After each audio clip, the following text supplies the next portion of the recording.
3 minutes sans respirer, c'est le max que tu peux faire normalement avant de mourir. 3 jours sans boire, 3 semaines sans... On est loin des 3 semaines, c'est bon. Normalement, c'est 3 minutes sans respirer, 3 minutes sans boire, 3 semaines sans manger. C'est une règle de survie, voilà. Effectivement, c'est en comprenant cette règle de survie que je me suis dit, c'est vrai que 40 jours de jeûne et de prière, c'est vraiment miraculeux en fait. Parce que normalement, 3 semaines sans manger, c'est le maximum. Il y a un homme qui s'appelle Morgan Segui, quelqu'un connaît peut-être ? Non ? Morgan Segui, qui est un alpiniste, un coureur, il fait toutes sortes de sports. Et sa spécialité, c'est de monter des montagnes le plus rapidement possible et de redescendre. Des montagnes qui prend des jours à monter, lui il le fait dans la journée, il monte, il redescend, voilà. Il y a quelques années de ça, il me semble que c'est l'année dernière, mais je ne suis pas sûr, il devait monter le mont Manukoko. Quelqu'un sait où est le mont Manukoko ? Ok. Le mont Manukoko, il est sur une île au large du Timor-Leste. Quelqu'un sait où est le Timor-Leste ? Voilà, notre géographie, elle est mise à mal. C'est en Asie du Sud-Est. Quelqu'un sait où est l'Asie du Sud-Est ? C'est une des premières îles au nord de l'Australie, du coup. Alors qu'il veut grimper cette montagne, tout le monde lui dit qu'il ne devrait pas le faire. Mais lui, il n'écoute pas parce que lui, il va poursuivre ses rêves. Donc il y a des gens de sa famille qui ont peur pour lui, etc. Mais après, il arrive sur l'île et puis il y a des locaux qui commencent à lui dire « Tu ne devrais pas grimper cette montagne maintenant parce que cette montagne, elle est hantée, elle est sacrée. Et en ce moment, il ne faut pas y aller, il risque d'arriver des bricoles. » Mais Morgan, il n'y croit pas. Voilà, il n'est pas croyant en fait, il ne croit en rien. Donc il écoute gentiment, mais il continue son chemin. Et alors qu'il va monter, il arrive tout en haut, dans le temps qu'il avait prévu. Et arrivé en haut, il n'a plus d'eau. Alors il se dit, c'est pas grave, je redescends. Et voilà, je rentre à la maison, à faire plier. Et il raconte dans le podcast que j'avais écouté, il a écrit un livre aussi, il raconte que lorsqu'il s'est retourné, le chemin qu'il regardait, c'est comme dérobé sous ses pieds. Il n'existait plus le chemin. Et en une fraction de seconde, il se retrouvait complètement perdu dans la forêt. Alors il s'est dit, c'est pas grave, je descends. Il descend, je vous enlève des détails parce que je ne vais pas avoir le temps. Mais en gros, il a fait une chute, une énorme chute sur plusieurs dizaines de mètres alors qu'il essayait de s'en sortir. Il va se réveiller, il ne sait pas vraiment combien de temps après, mais quand il était en haut de la montagne, il faisait jour, quand il s'est réveillé, il faisait nuit. Et il est par terre, il commence à se scanner avec la main. Il sent que son t-shirt il est mouillé, il ne sait pas pourquoi, son entrejambe c'est pas mouillé, donc il ne s'est pas fait dessus. Il monte comme ça au niveau de sa tête, il dit « Pourquoi mon oreille elle n'est pas là ?» Il monte plus haut, son oreille elle est plus haut. Il a été épluché comme une banane. Il fait « Ok, d'accord ». Il comprend que maintenant s'il est mouillé c'est à cause du sang. Il se touche, il trouve son coude, il trouve son deuxième coude. Il dit « C'est pas normal d'avoir 2 coudes ». Ok, donc il comprend que son bras est complètement cassé. Et il est là, sans force, sans rien du tout. Au milieu de nulle part, personne ne sait où il est foutu. Il connaît cette règle des 3, 3, 3. Il se dit, moi j'arrive à respirer, je ne suis pas mort d'une hémorragie, donc c'est les 3 jours sans boire qui vont me finir. Alors qu'il est perdu, qu'il est foutu, il va faire une prière à tous les dieux. Tous les dieux qu'il connaît, tout ce qu'il a entendu parler depuis qu'il est gamin, il prie, et il prie également le Dieu des chrétiens. Par miracle, je pense que si ça vous intéresse, je vous envoie le podcast, voilà. Mais par miracle, il va se relever, mais je vais vous spoiler le podcast. Voilà, donc par miracle, il va se relever, il va trouver des forces, il va trouver un petit chemin, parce qu'il a vu des chèvres passer par ce chemin. Il va suivre des chèvres sur un chemin, et il va arriver dans un champ d'ananas. Et les ananas sont coupés et posés. Tout ce qu'il a à faire, c'est les prendre et se nourrir. Après plusieurs jours passés demi-mort, qui fait ça. Et donc, il va pouvoir commencer à se nourrir. Il va trouver une cabane de berger, finalement, où il y a de l'eau et il peut se restaurer, etc. Il va continuer son chemin. Je vous parle de ça, mais ça a duré des jours et des jours, ce périple-là. Il va marcher encore et il va voir de loin une maison qui semble habiter avec un homme devant la maison qui le voit de loin. De loin, il va essayer de lui expliquer. Alors, comprenez, à ce moment-là, il est tout nu. Il est tout nu, il est sale, il est à moitié mort, il a une oreille qui pend, un bras cassé. L'homme en question, il pourrait penser que c'est un démon de la montagne ou je ne sais pas quoi. Et il va crier, il va essayer de lui expliquer, parce qu'il parle un petit peu le dialecte, il va essayer de lui expliquer qu'il a besoin d'aide, etc. Cet homme va courir vers lui et le porter. Il va essayer de commencer à lui expliquer ce qui lui est arrivé. Cet homme va lui répondre, il n'y a pas besoin d'explication. Et ensuite, il va lever les yeux au ciel, il va dire, Jésus, merci de l'avoir gardé, merci de me l'avoir envoyé pour qu'on puisse prendre soin de lui. Et merci parce que tu vas permettre maintenant qu'il puisse être restauré et guéri. Et cet homme, il a survécu à tout ça. Il a prié tous les dieux. C'est Jésus qui lui a répondu. C'est Jésus qui lui a envoyé cet homme-là pour le sauver. Qui lui a envoyé l'ananas, qui lui a envoyé les chèvres, qui lui a envoyé tout ça.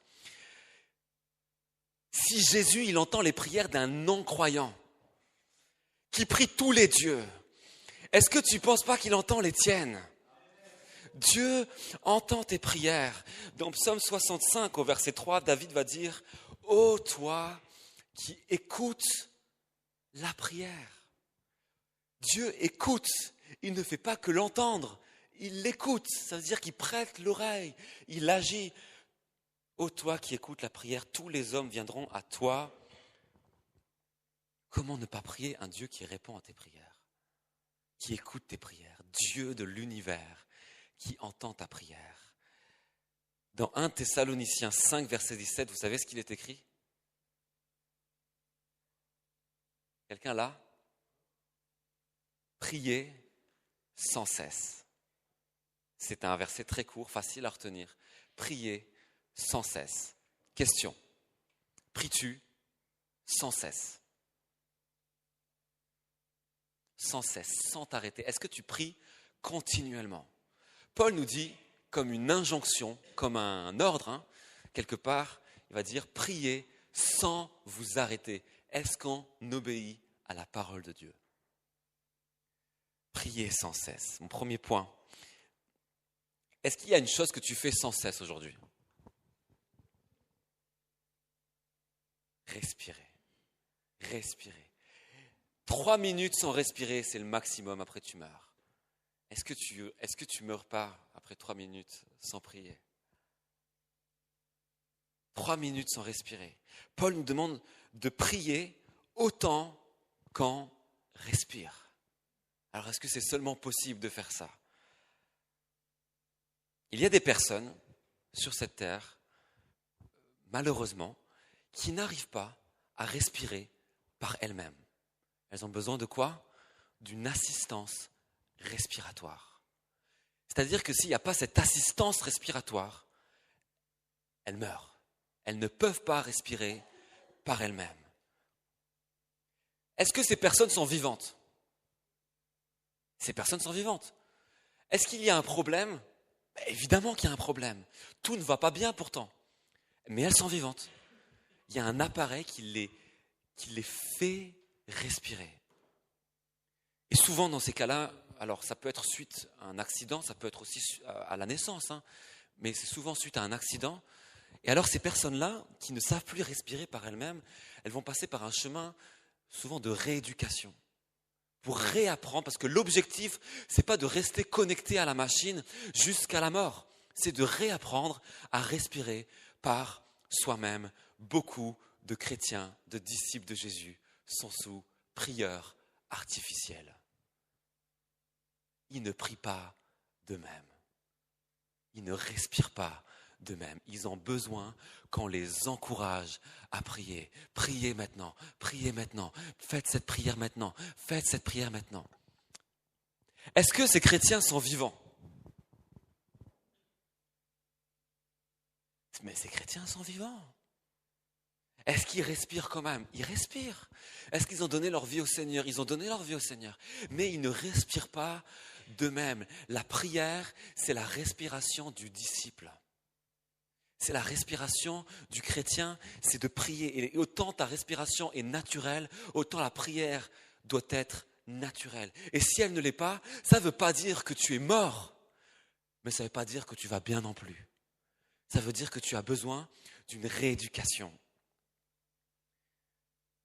Plusieurs chrétiens, je ne dis pas vous, non, c'est pas vrai ici. Plusieurs chrétiens, ils prieraient pas d'eux-mêmes ou alors très peu. Et s'il n'y a pas cette assistance respiratoire en l'église, ou cette assistance respiratoire en Thibaut, ou en votre responsable de groupe de maison, ou en cette personne qui vous envoie le verset du jour, ou ce petit message, je t'encourage à prier, à t'adresser à Dieu, ben vous ne prierez pas, ça ne serait pas votre réflexe. Oh purée, j'ai dit votre, mince, peut-être que ça vous concerne aussi. La prière, c'est la respiration du disciple. Alors, définissons un instant la prière de la manière la plus simple. Prier, c'est parler à Dieu. Ce matin, je vous ai parlé d'entendre Dieu vous parler. Ce soir, je vous parle de parler à Dieu. Parler à Dieu. L'Église joue un rôle d'assistance respiratoire en t'encourageant à prier, à t'adresser à Dieu, et c'est son rôle, c'est une bonne chose. C'est une bonne chose qu'une partie de l'Église joue un rôle d'hôpital. C'est bien, mais l'Église n'est pas qu'un hôpital, mais c'est bien qu'une partie de l'Église soit un hôpital maintenant les gens en vie, réapprenant aux gens à respirer d'eux-mêmes pour qu'ils puissent le faire si un jour il n'y a plus d'Église. Il faut que tu puisses respirer toi-même. Il ne faut pas que tu comptes seulement sur l'appareil respiratoire. Et quand je te parle de respirer par toi-même, je ne te parle même pas encore d'intercession, et je vais conclure avec ça. Je ne te parle pas d'intercession, je te parle juste d'avoir un échange avec Dieu dans ton quotidien, de parler régulièrement avec Dieu, de ne pas attendre ton culte du matin ou ton culte du soir, de ne pas attendre d'avoir un problème, de ne pas attendre de venir à l'église, d'avoir une discussion avec Dieu tout au long de ton quotidien. Alors je te propose quelques conseils, je ne vais pas être long normalement ce soir, quelques conseils de rééducation. Vous êtes avec moi ? Quelques conseils de rééducation. J'essaye d'être très concret et voilà. Non, j'allais dire, et le troisième va vous étonner, mais vous ne pouvez pas comprendre. Premier conseil. Ces conseils-là que je te donne ce soir, c'est pas des conseils, comment dire, c'est des conseils que j'ai éprouvés moi-même. Voilà. Je ne suis pas un expert de quoi que ce soit. Je vous ai dit ce matin, je ne suis qu'un collaborateur pastoral. Mais voilà, j'ai éprouvé quelques conseils, enfin quelques pratiques, et je veux te les donner pour que tu apprennes à respirer par toi-même. Ok ? Premier conseil, lorsque tu te réveilles le matin, parle à Dieu.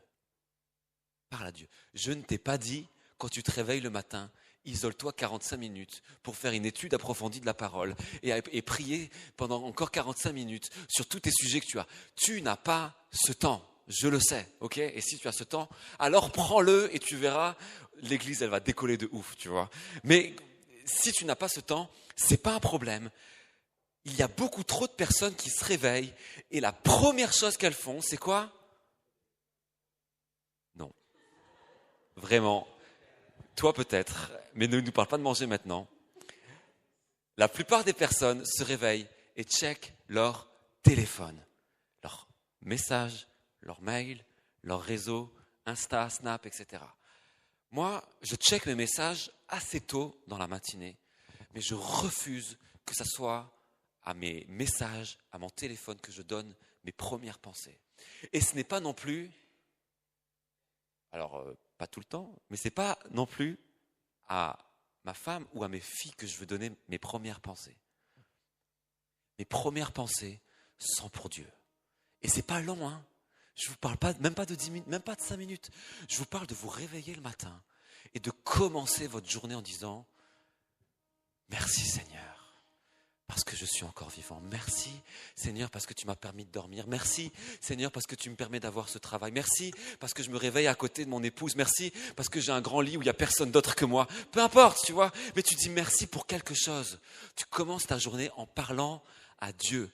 Et ça peut être juste une phrase, mais ça change quelque chose dans ta journée de parler à Dieu dès le matin. Et quand tu commences ta journée en parlant à Dieu, tu respires. Tu respires. Je dis que c'est pas tout le temps parce que des fois, on est catapulté dans notre journée. Des fois, c'est les filles qui, en plus, les nôtres, elles toquent à la porte. Mais des fois, elles toquent à la porte. Je sais qu'il y en a qui n'ont pas cette grâce-là d'avoir des enfants qui toquent à la porte. Juste, ils se retrouvent avec un enfant avec le visage devant eux comme ça. Mais donc, je comprends que c'est pas toujours facile. Mais en tout cas, j'essaye même de pas ouvrir mes yeux avant de. Merci Seigneur, tu es bon encore. tes bontés se renouvellent encore aujourd'hui. Et je me lève, peu importe c'est quoi ma matinée, peu importe c'est quoi mon programme. Ésaïe 50, verset 4, « Le Seigneur, l'Éternel, m'a donné une langue exercée pour que je sache soutenir par la parole celui qui est abattu. Il éveille, chaque matin, il éveille mon oreille pour que j'écoute comme écoute des disciples. » Si tu veux écouter Dieu à chaque réveil, il faut aussi s'adresser à lui. Il faut que ça soit un échange. Il faut que tu lui parles. À chaque réveil, le Seigneur veut te parler et il attend à ce que tu lui parles. Premier conseil, voilà. Deuxième conseil, si tu veux entretenir une habitude de discussion, de communication avec Dieu au quotidien, ne laisse pas des mensonges du diable te voler ton temps perso avec Dieu. Je n'ai pas écrit 15 mensonges, mais je m'en suis écrit 2 en tout cas que j'ai déjà vécu. Premier mensonge, si je n'arrive pas à prendre un vrai temps avec Dieu le matin, alors autant ne rien faire du tout. Tout le temps où je n'étais pas marié, ou même les premières années de mariage, quoique non, parce que je faisais des allers-retours de Mulhouse à Strasbourg, et je me réveillais très tôt, etc. Mais du coup, tous les temps, toutes mes études, tout le temps entre ma conversion et mon mariage, je me levais le matin tôt, j'avais un temps avec Dieu incroyable, tous les matins quasiment. Je lisais la Bible, je priais, etc. Et lorsque je me suis marié, puis après j'ai eu les enfants, et puis le travail, etc., et puis à Genève, c'est encore une autre histoire, je suis en ce moment catapulté dans ma journée. C'est-à-dire que si je ne pars pas à 7h15 de chez moi, je suis foutu. Je peux mettre 1h30 pour amener ma fille à l'école.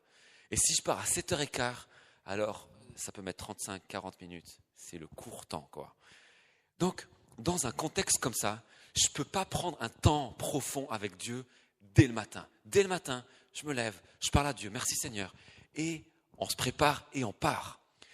Mais dans ce laps de temps, je tiens quand même à préciser que tu peux quand même progresser dans ce laps de temps. Récemment, depuis quelques semaines, depuis seulement peut-être quelque chose comme 3 semaines ou un mois, chaque matin, avant que je prenne ma fille, ma grande fille avec moi et qu'on aille dans la voiture, on se met à genoux devant la porte avec ma femme et avec mon autre fille et on prie les uns pour les autres, courtement. Et ça rajoute au fait de parler à Dieu toute la journée.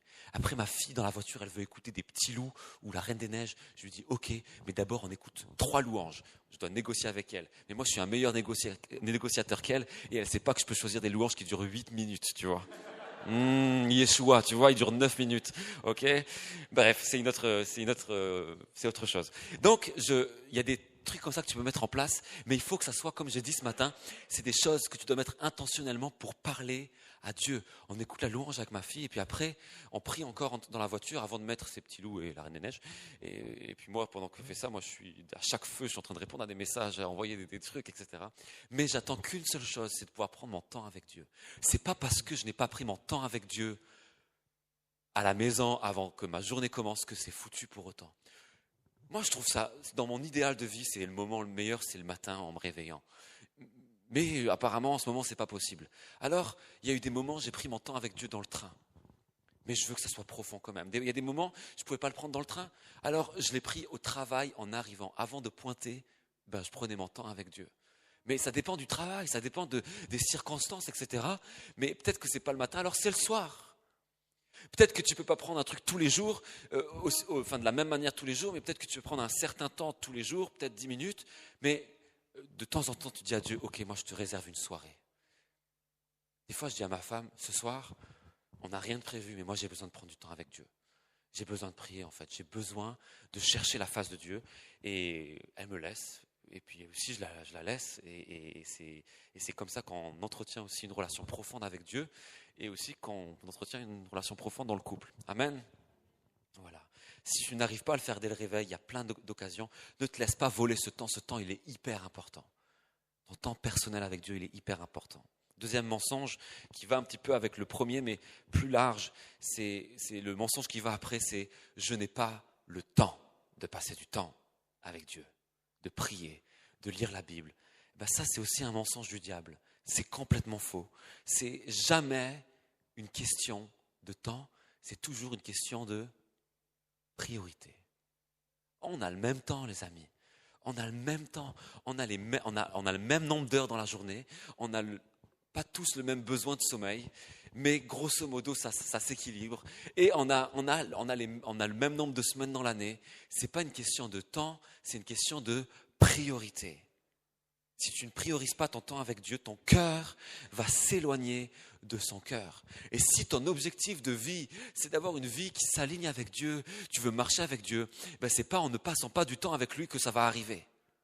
C'est en passant du temps de qualité avec lui, mais en ajustant en fonction de ce que tu arrives à faire, mais ne te laisse pas voler ce temps par ton manque de temps, soi-disant. Il y a aussi une vérité à comprendre par rapport à ça, c'est que passer du temps avec Dieu, ce n'est pas une perte de temps, c'est un gain de temps. Tu gagnes du temps en passant du temps avec Dieu. Tu vois, imagine, je dis ça mais je ne suis pas sûr que ça vous concerne. Imagine, tu passes du temps avec Dieu et dans ton temps avec Dieu, tu traites le fait que des fois tu peux être colérique au volant. Mais parce que tu le traites avec Dieu, alors il apaise ton âme. Et quand les gens te font des crasses sur la route, tu les bénis, tu dis Seigneur, on les pardonne parce qu'ils ne savent pas ce qu'ils font. Et du coup, il ne t'arrive rien. Ok ? Autre scénario, tu passes pas ton temps avec Dieu. Du coup, tu t'énerves sur la route. Du coup, tu colles quelqu'un comme ça pour lui montrer que tu n'es pas content. Il pile, tu lui fonces dedans. Tu dois faire un constat, tu perds du temps, ok ? Tu perds pas du temps systématiquement, mais quand tu passes du temps avec Dieu, tu gagnes systématiquement du temps. C'est à ce moment-là qu'il te communique sa sagesse, qu'il te communique son amour, qu'il te communique même sa parole, ce qu'il veut te dire, et tu gagnes du temps dans ta vie. Amen. Dernier conseil, en tout cas, vous allez le trouver peut-être rigolo. Peut-être que vous allez vous moquer de moi. Peut-être que Thibaut va se moquer de moi, je ne sais pas. Mais c'est un truc que j'ai expérimenté récemment, que je trouve, et je me le rappelle régulièrement parce que j'ai besoin dans une ville comme Genève, mais il me semble que dans une ville comme Strasbourg, c'est aussi le cas. J'apprends à marcher doucement. T'as vu ? Ça rigole. Je marche doucement. Et quand je suis avec des jeunes, des fois, ils en ont marre. Ils disent, Youssef, on ne peut pas accélérer un petit peu. Je dis, non, on va marcher doucement parce que c'est quand tu marches doucement que tu es plus attentif à Dieu. Moi, alors peut-être c'est que moi, mais je me suis rarement surpris en train de prier quand je suis dans la précipitation et quand je suis en train de marcher vite en ville. Je ne suis pas en prière. Et récemment, quand j'ai appris à marcher et à toujours réaliser, mais Dieu, il est là avec moi. Dieu est présent avec moi. Et alors que je marche, je peux parler à l'intérieur de moi avec Dieu. Et Dieu fait partie. Et régulièrement, quand je marche vite, alors des fois, il faut se presser. Des fois, il faut se presser, des fois. C'est important. Il y a des moments où il faut savoir se presser. Mais je pense qu'il y a plein de moments où on se presse, mais on n'a aucune vraiment de raison de se presser. Et dans ces moments-là, je réalise que je suis en train d'aller à l'église, que si je marche vite ou si je marche doucement, ça ne change pas que je suis à l'heure, en fait. Alors, ça, c'est pour moi. Si tu es en retard, peut-être c'est bien de marcher vite. Mais je marche doucement, et pendant que je marche doucement, Dieu me parle. Et moi, je parle à Dieu, et je peux prier. Il y a un verset dans la Bible qui dit que Dieu est amour. C'est dans 1 Jean 4, verset 8. Et il y a un autre verset dans 1 Corinthiens 13, verset 8 qui dit « L'amour est patient ». Dieu est amour, l'amour est patient. Dieu est patient. Dieu, il ne se précipite jamais. Est-ce que tu as vu Jésus dans les Écritures se précipiter dans quelque chose ? Son meilleur ami, il meurt, tranquille. Est-ce qu'il est affecté ? Oui, il est affecté, il est triste, mais il ne va pas se mettre à courir. Il marche. Il marche avec Dieu. Il est question de marcher par l'Esprit. Apprends dans ta vie de tous les jours à ralentir. Toutes les fois où tu peux ralentir, ralentis pour être en communion avec Dieu. Il y a des moments, il faut se précipiter parce que c'est important. Ton enfant, il traverse la route, il faut te précipiter. Il faut le sortir, bien sûr. Mais si tu n'as pas besoin de te précipiter, ralentis. Et je l'ai vécu, vous savez, en Suisse, c'est pas comme dans le reste du monde. En Suisse, les piétons, ils s'arrêtent quand le feu il est rouge. Le feu piéton. Même s'il n'y a aucune voiture, qu'il est 22h30, qu'il n'y a personne qui va venir, qu'il y a une vision dégagée, tu marches, moi j'ai découvert ça en arrivant en Suisse, tu marches avec eux et puis ils s'arrêtent au feu. Je dis, mais je suis pas en avance là, il n'y a personne. Il fait, mais non, le feu il est rouge. Oui, mais il n'y a personne. Ben ouais, mais c'est la règle. Donc on reste là. Donc il y a peut-être des travers à ça, mais je me suis mis comme une règle de dire, si je suis pas pressé, alors je veux m'arrêter au feu. Et si je vois le feu, il est vert clignotant, parce qu'on a ça, vert clignotant, et je me dis, mais je peux me précipiter pour passer. Mais si j'ai pas de raison, ben je me dis, ben, ça tombe bien. Je vais ralentir, je vais prier, je vais m'arrêter devant le feu, je vais prier, et je vais être attentif à Dieu, en fait, dans ma journée. Et il y a eu un temps comme ça une fois, récemment encore, il y a quelques mois de ça, où je m'arrête à un feu comme ça. Et il y a une femme qui était sur le point de traverser, puis il y a une voiture qui passe, donc elle s'arrête. Et je me retrouve là, elle doit attendre, je dois attendre, parce qu'il y a des voitures qui passent. Et je ne me suis pas précipité, je lui dis simplement ça. Je lui dis, vous savez, on se précipite toujours. Et c'est bien des fois de s'arrêter. Et on commence à discuter sur ça. Le feu, il n'est même pas encore passé au vert pour nous, quand on a commencé à parler de la foi. Le feu, il passe au vert pour nous, ça n'a aucune importance pour elle. On est en train de parler de Dieu. Je me retrouve à prier pour elle. Elle est plus pressée finalement. Dieu est patient, et lorsque tu apprends à ralentir, lorsque tu peux ralentir, alors tu découvres le fait de lui parler à ce Dieu qui n'est pas lui dans ta précipitation. Lui, il n'est pas pressé. Il n'est pas pressé. Il n'est pas pressé dans ta vie. Il n'y a rien qui presse pour lui. Il fait toutes choses bonnes en son temps. Voilà les 3 conseils. Parle à Dieu dès le matin. Trouve des moments de qualité avec Dieu dans ta semaine. Ne te mets pas de pression, mais comprends que ces moments, ils sont primordiaux. Et apprends à parler à Dieu dans ton quotidien en ralentissant à chaque fois que tu peux ralentir. Et Dieu, il entend chacune de tes prières que tu fais à l'intérieur de toi. Dieu, il est là. Il est le Dieu qui entend les prières. Vous êtes encore avec moi? Je suis à ma conclusion. Et après, on va prier tous ensemble.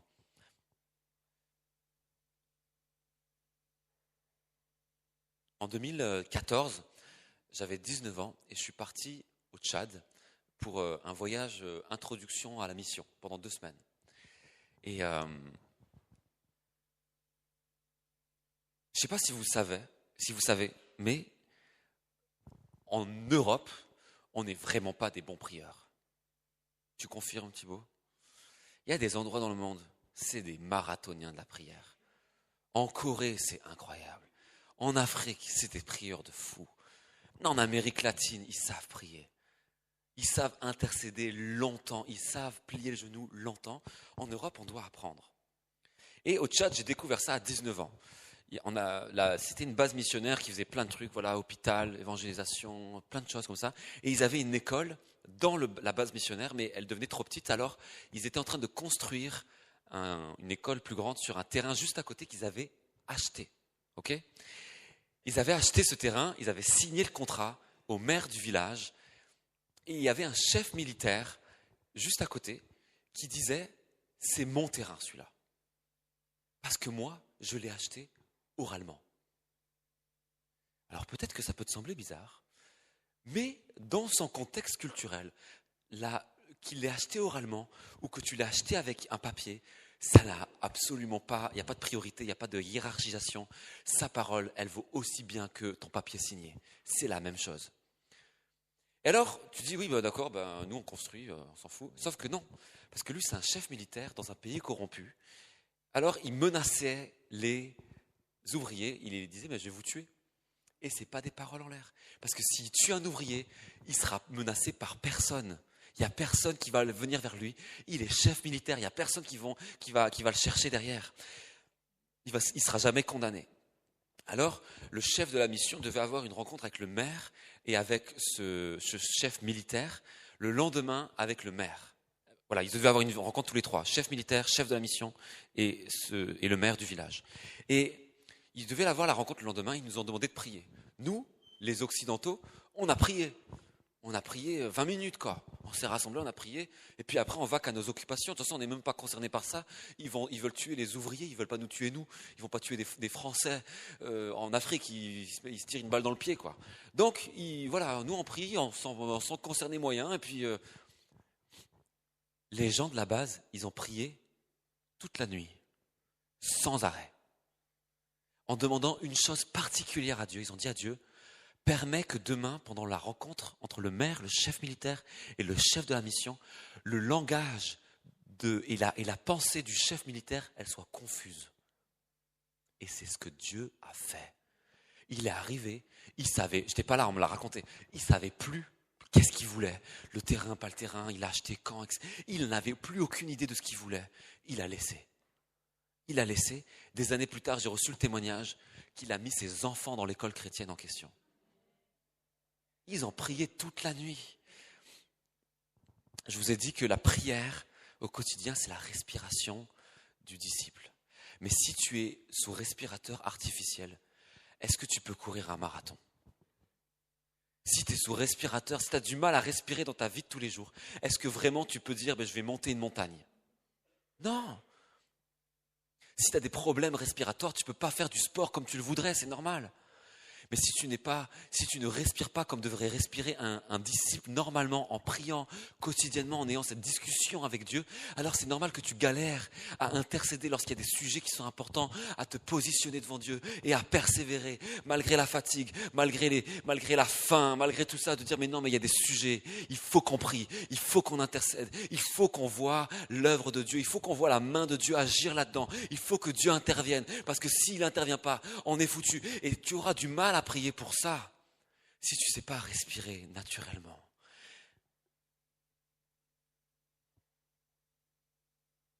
C'est un rappeur que j'aime beaucoup qui dit « C'est difficile de répondre aux prières quand personne ne te prie. »